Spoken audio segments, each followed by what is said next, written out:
Welcome Pisces to your monthly horoscope for April for the Sun or the Ascendant.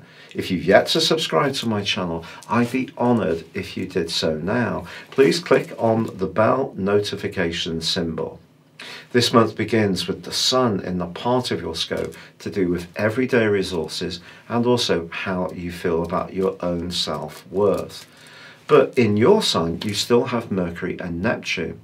Mercury's been giving you the opportunity to conjure up some new strands ever since it joined with you on the 3rd of February. But of course we had the retrograde that began on the 16th of February, and by the 4th of March, well, Mercury had inversed and gone back into the sign of Aquarius.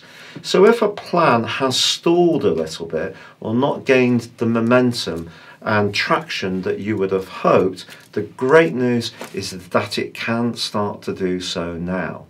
However, at a more emotional level, Pisces, there may be a strong connection in the first week of this month to your past.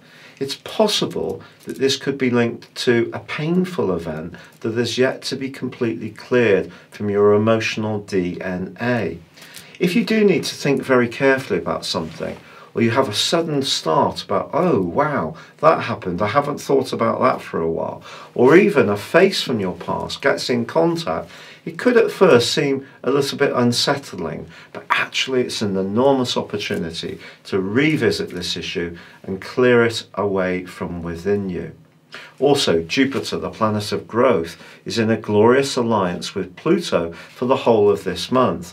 And that's really about your longer term future. It's about being optimistic about what you can achieve. And for some Pisces people, I think it's almost a certainty there's going to be changes on the home front. Even if they don't manifest themselves this month, they can do by the 7th of August. This is because Venus, the planet which influences aesthetics, is in your 4th house from the 4th. Now Venus attracts good things to us, so if you're looking to buy or sell a property, you could have some good fortune during this time, or you may change the decorative state of an existing abode, refit a kitchen or bathroom, add an extension, do a lot to your garden or outdoor space. It really can be a wonderful blessing, Venus moving through your 4th house. If you're in a family situation and you'd love to add to your clan, Venus can be very glorious in that regard too. But we do have a full moon on the 8th in the sign of Libra, which is all about finding balance. The balance for you is balancing your everyday expenditure with how that fits into planning for your future. Also, shared finances can come into focus too. Because Pluto and Jupiter are T-squaring the axis of this full moon in Libra and the Sun in Aries, it is possible that your view of finance or your values could come into conflict with a group or someone else you're closely allied to who sees the future in a very different way. There could be some tensions for a couple of weeks on the back of that full moon to get through. However, on the 11th, Mercury moves out of your sign and into Aries. It bonds with the Chiron, with the comet Chiron, which also can be very healing if you are wanting to improve your resources. Indeed, from the 11th through to the 19th, Mercury forges a fantastic link to Mars. So past skills, experiences, or even a business contact can be important for you, gaining some kind of financial improvement across week 3 this month. Perhaps the most exciting phase of this month, however, does start to shape up from the 20th, when the Sun makes its way into the sign of Taurus. Now, earth signs and water signs, you being a water sign, actually blend very well together. Remember, you provide the water, the earth provides the basin, the funnel for which the water passes through.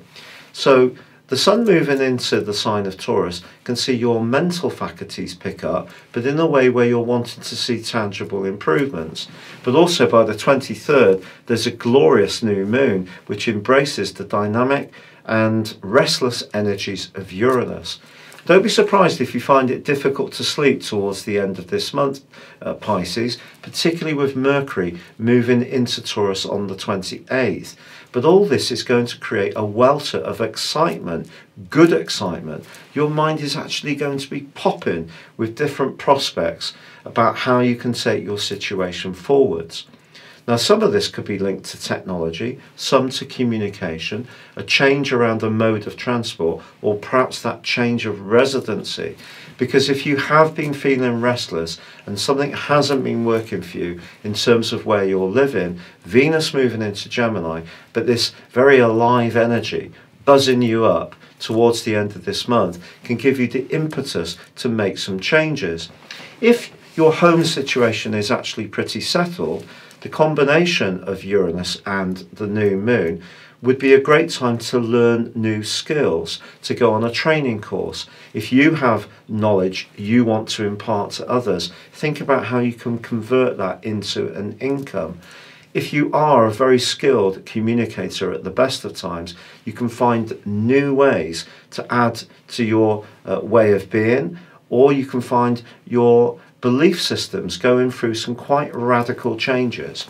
When we're born, we get the messages of our mother and father and our immediate family. But society has gone through such a dramatic change, so fast, things keep evolving at such a rate of knots.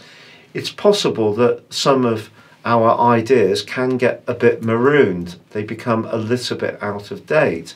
So this would be a great time to think again about some of your key belief systems. It doesn't mean to say you should dismiss all of them. They may actually be really fantastic belief systems.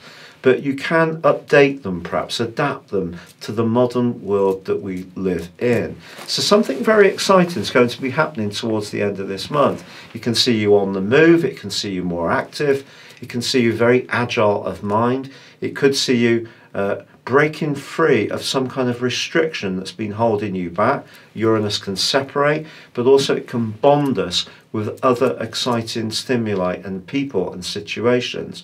So don't be surprised if you're mixing with a new crowd as this month draws to a close, particularly on the back of that very testing full moon, which could separate you from people you have had an alliance to in the past, who simply don't share the direction of travel that your life is now taking. Thank you so much for joining me for your monthly horoscope forecast. I'd love it if you would subscribe to my monthly magazine and my regular mail-outs, which are high quality astro journalism. You can also get your free daily horoscope within this emailed to you each day. Then again, if you'd like to have a one-to-one with me or order your personal 12-month forecast and character analysis and get 30% off them, please see the links beneath this video. But for now, good luck and goodbye.